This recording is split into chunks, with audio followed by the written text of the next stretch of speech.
Thank you, and welcome to Minneapolis, and welcome to Minnesota from the 75,000 members of the Minneapolis Regional Labor Federation, AFL-CIO.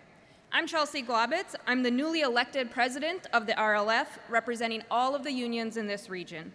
I'm so honored to welcome you here, but as you already know, this has been a tough week and tough weeks for many in our community. The story of Philando Castile has entertained the entire country, but his hashtags, along with all the others, are real people, and as public servants, you see the effects of these tragedies playing out in your classrooms, your hospitals, workplaces, and in the streets. Just 2 days ago, Tuesday, at the exact moment 18 educators were getting arrested 3 blocks away for standing up for their community, Donald Trump's son cinched the 1,237th vote he needed to be the Republican nominee for president. These things were literally happening at the exact same time. I don't think I have to explain to you which side of history the labor movement will be on. The resounding call for justice in our communities and in the streets cannot be ignored by the workers' movement. The labor movement is a strategy to addressing the racial and economic disparities that we all face. And if we're not truly engaged in our communities, that strategy will never be realized, Carmela's story will never be told, and we're going to miss out on an historic opportunity to grow the labor movement and change the balance of power. Even in the face of these challenges, I'm very optimistic. Our labor community itself is brimming with young talent, diverse leadership, and workers who have a strong sense of justice in the workplace. This is the same strong sense of justice we're seeing in the community, and it's going to be key to deepening our membership and growing the labor movement. As the folks on the front line every day, you know firsthand that we're at a critical moment in the history of our unions.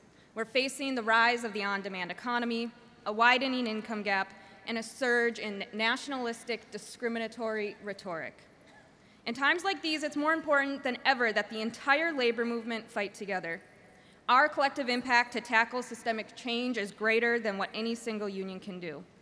The Minneapolis RLF has been able to count on the educators here in Minnesota at every turn, whether we are raising wages, fighting back right to work, building light rail, starting full-service community schools, or ensuring sick time for all workers. Our education locals have been there. You guys should be a part of it. I want to thank Dr. Johnson for being here in February in Minneapolis as we started our very own internal dialogue and conversation about race and equity. It just shows the support that we're getting across all levels. And as you tackle today's topic, inspiring our future, I want you to know that we are working hard to build the future of the workers' movement locally in CLCs like ours across the country. My own path into unionism is a testament to that future. I didn't grow up in a union household. I'm in part of an entire generation of workers who didn't learn or know anything about unions. However, one fateful day at my job at a grocery store, my union steward introduced me to a staffer who signed me up for a basic organizer training.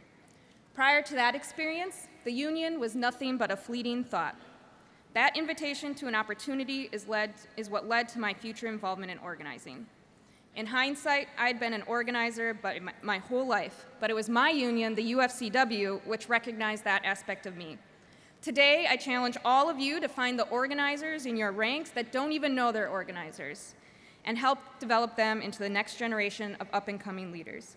Here in Minneapolis, we are here for you, and I look forward to continuing to carry out the work of the broader labor movement with you. Thank you.